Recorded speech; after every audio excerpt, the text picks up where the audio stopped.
In the 1968 Summer Olympics, John Stephen Awori was scheduled for marathon in Mexico. On the 19th minute, he hurt his leg so badly that he couldn't run. He dragged his feet to the finishing line.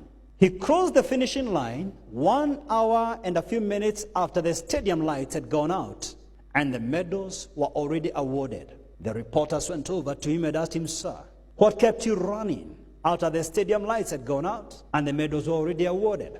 John Stephen Awori looked at the journalist eyeball to eyeball and said, "Excuse me, gentlemen and ladies, when my nation, the country of Tanzania, sent me to this country thousands of miles away, they never sent me here to compare myself with the other athletes. They sent me here to finish the race."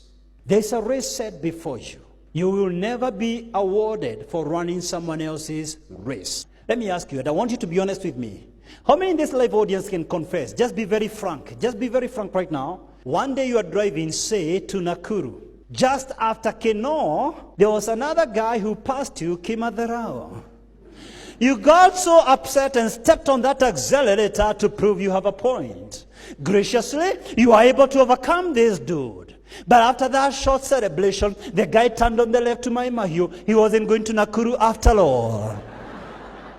How many are guilty? Quite some hands. You know, in the race of life, we get into the highway of life at different times. We travel at different paces.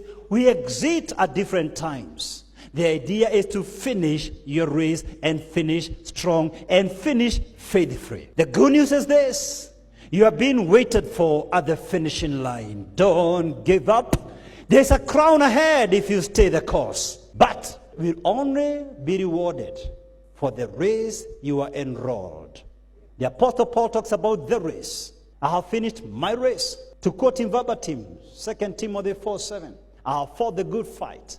I have kept the faith. I have finished the race. Elsewhere he says, I have run the race with perseverance. Let me tell you this. There is a place where you will never compete with anyone. They can copy you, they can look like you, but they will never become you. Thank you very much. There is something God designed for you alone, and when you run away from it, there is something you're denying the world. There is a need that needs you. There is a responsibility that no one else can replace you. There is a place where you are irreplaceable.